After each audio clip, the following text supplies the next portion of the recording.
बाद में जो कि रिले को ऑन कराएगा। इसका लोकेशन मैं आप लोगों को दिखा देता हूँ, जो कि इसके थ्रू जो कि इजीली आप लोग रिपेयर कर पाएंगे। यहाँ पे दोनों ट्रांजिस्टर है, बैटरी का चार्जिंग काम करता है।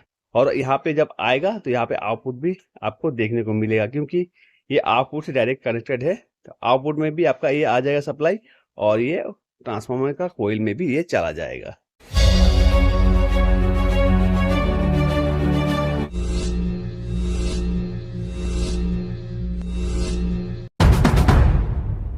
Welcome friend, welcome to my channel. Friends, कैसे हैं आप लोग? मैं उम्मीद करता हूं आप लोग अच्छे होंगे और स्वस्थ होंगे।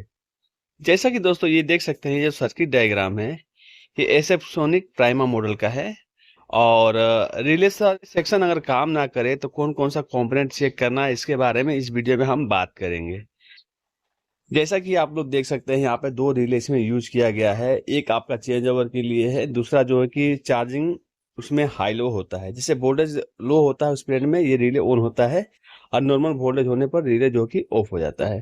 तो इस पीरियड में इसके लिए यहाँ पे रिले का यूज किया गया है। तो जैसा कि आप लोग दोस्तों देख सकते हैं, इसके लिए दोनों को ऑपरेट करने के लिए दो ट्रांजिस्टर है, और ये जो आईसी सिग्नल आती है तो ये रिले को ऑन ऑफ कराता है। जैसा कि आप लोग देख सकते हैं, पहला जो रिले है, रिले 1, इसकी जो एक सिरा है रिले की वो पॉजिटिव डायरेक्ट है। जैसा कि आप लोग देख सकते हैं, पॉजिटिव से ये कनेक्टेड है। और दूसरी जो इसकी कोयल है वो आपका ट्रांजिस्टर के कलेक्टर से कनेक्टेड है। जैसे ये ट्रांजिस्टर ऑन होगा तो ये रिले ऑन हो जाएगी। तो यहाँ पर देख सकते हैं, यहाँ पे पॉजिटिव प्रेजेंट है और यहाँ पे नेगेटिव है। यहाँ पे ये पॉजिटिव घूम के वापस आएगा यहाँ पे। जैसे यहाँ पे जो माइक्रो आईसी के पिन नंबर 10 से ये सिग्नल निकलती है। इसके बीच एक रेजिस्टेंस आपको देखने को मिलेगा, R4 470 ओम्स का है। तो यहाँ पे अगर 5 वोल्ट आ जा रहा है, 4.5 वोल्ट लगभग में, तो यहाँ पे 0.7 वोल्ट देखने को आपको मिलेंगे। और आपको मालूम है ये जो ट्रांजिस्टर है Q70 है Y1, यानी कि एनपीएन ट्रांजिस्टर है।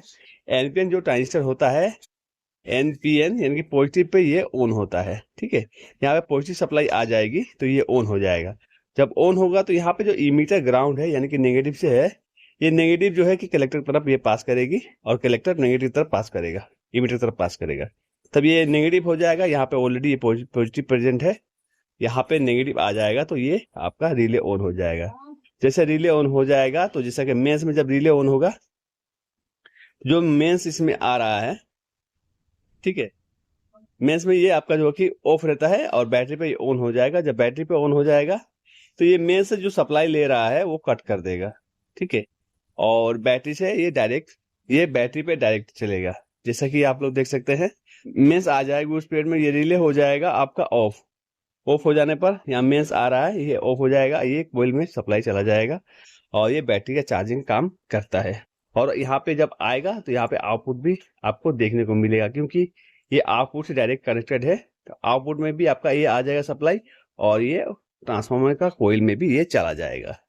ठीक है, तो आप दोस्तों यहाँ पे देख लिए। और यहाँ पे एक जो ट्रांजिस्टर है सेम इस तरह ये भी वर्क करता है। यहाँ पे देख सकते हैं पिन नंबर 19 के थ्रू जो कि यहाँ पे 4.5 वोल्ट देखने को आपको मिलेगा, और उसके बाद में रेजिस्टेंस के थ्रू जो कि वोल्टेज यहाँ पे स्टेबलाइज होकर वोल्टेज को कम होगा, यहाँ पे वोल्टेज रिड्यूस हो जाएगा, तो 0.7 वोल्ट आपको देखने को यहाँ पे मिलेगा। इस बेस पे आएगा तो बेस पे पॉजिटिव सप्लाई आने पर ये ऑन हो जाएगा, और यहाँ पे कलेक्टर और इमीटर आपस में जुड़ जाएंगे, तो यहाँ पे ये नेगेटिव सप्लाई हो जाएगा, और यहाँ पे पॉजिटिव सप्लाई ऑलरेडी प्रेजेंट है। तो यहाँ पर जब प्रेजेंट है तो ये आपका रिले ऑन हो जाएगा। जब ऑन होने पर ये लो की तरफ ये चला जाएगा, जैसा कि आप लोग यहाँ पे देख सकते हैं। अब दोस्तों यहाँ पे दो डायोड लगा हुआ है, D4 और D29। ये किस लिए लगा हुआ है? जैसे कि इसमें सप्लाई जब जाएगा और यहाँ पे पॉजिटिव है, यहाँ पे नेगेटिव जाएगा, इस पीरियड में जब यहाँ पे इंडक्शन करेगा, ये इसको ऑन करेगा, तो इस पीरियड में जो कि थोड़ा सा इसमें करंट बनता है। तो जब ऑन जब करेगा उस पीरियड में कोई दिक्कत होता नहीं है। जैसे ही ऑफ होगा उस पीरियड में, यहाँ से जब बेक आएगा तो इसमें करंट, हेवी करंट आएगा, वो ट्रांजिस्टर को खराब कर देगा। इसके लिए यहाँ पे ये डायोड लगाया हुआ है। डायोड लगाया हुआ है यहाँ पे, जैसे एसी वोल्टेज आएगा तो यहाँ पे डीसी पे वोल्टेज वो कन्वर्ट हो जाएगा, और डीसी पे वोल्टेज कन्वर्ट होने से आपस में जुड़ जाएंगे। जुड़ने पर क्या होगा, ये इसका जो करंट है यहाँ पे ही खत्म हो जाएगा, वो ट्रांजिस्टर पे जाएगा नहीं। तो ये ट्रांजिस्टर को बचाने के लिए यहाँ पे दो डायोड लगा होता है। हर कंपनी का आप देखेंगे जब में या फिर किसी में भी देख सकते हैं, जब उसमें रिले लगाया तो रिले में एक डायोड जरूर होता है। इसके लिए होता है कि ट्रांजिस्टर को खराब ना करे। ठीक है, तो अब दोस्तों हम लोग देखेंगे इसकी लोकेशन क्या है, कौन सा रेजिस्टेंस कहाँ पे है, ट्रांजिस्टर कहाँ पे है। तो हम लोग चलते हैं सर्किट बोर्ड। आप लोग देख सकते हैं ये जो आपका कनेक्शन है, इसमें आपका कनेक्शन रहेगा, मेंस का ट्रांसफार्मर का कनेक्शन रहेगा इसमें। और यहाँ पे 2 रिले देखने को आपको मिलेगा। रिले 1 ये है, रिले 2 ये है, ठीक है। और इसको ऑपरेट करने के लिए 2 ट्रांजिस्टर यहाँ पे लगे हुए हैं, जैसे कि मैंने आप लोग डायग्राम में बताया था। तो यहाँ पे 2 ट्रांजिस्टर लगा हुआ है जो कि एनपीएन ट्रांजिस्टर है। यहाँ पे 2 डायोड लगा हुआ है। रिले के दोनों सिरे जो होते हैं, पॉइंट होते हैं, उस पॉइंट पे आपका लगा हुआ है। और ये आपस में जो करंट आते हैं उसको जीरो करने के लिए इसको यूज किया जाता है। और ट्रांजिस्टर जो काम करेंगे, माइक्रो आईसी सिग्नल आता है और ये वर्क करता है। तो माइक्रो आईसी से जो सप्लाई निकलेंगे 4.5 वोल्ट के लगभग निकलेंगे, जो कि इस रेजिस्टेंस में जाएंगे। रेजिस्टेंस में जाने के बाद वोल्टेज को वो 0.7 वोल्ट तक कर देगा और ट्रांजिस्टर को ऑन करने के बाद में जो कि रिले को ऑन कराएगा। इसका लोकेशन मैं आप लोगों को दिखा देता हूँ, जो कि इसकी थ्रू जो कि इजीली आप लोग रिपेयर कर पाएंगे। यहाँ पे दोनों ट्रांजिस्टर हैं। अगर रिवर्स की प्रॉब्लम आ रही है, यानी कि जो चार्जिंग की जो एसी कोड होता है, एसी कोड में रिवर्स वोल्टेज आए तो इसको आप देखना होता है। आउटपुट ना दे तो इसको आप देख सकते हैं, ठीक है।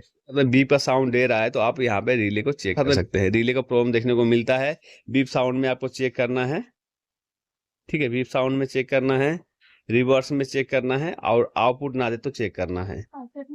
तो ये एसएफ सोनी का पीसीबी था। मेरे चैनल को सब्सक्राइब कर लीजिएगा और बैक टू बैक आप लोग को वीडियो मिलेगा हर एक सेक्शन का, हर एक कंपनी का सर्किट का डायग्राम आप लोग को देखने को मिलेगा।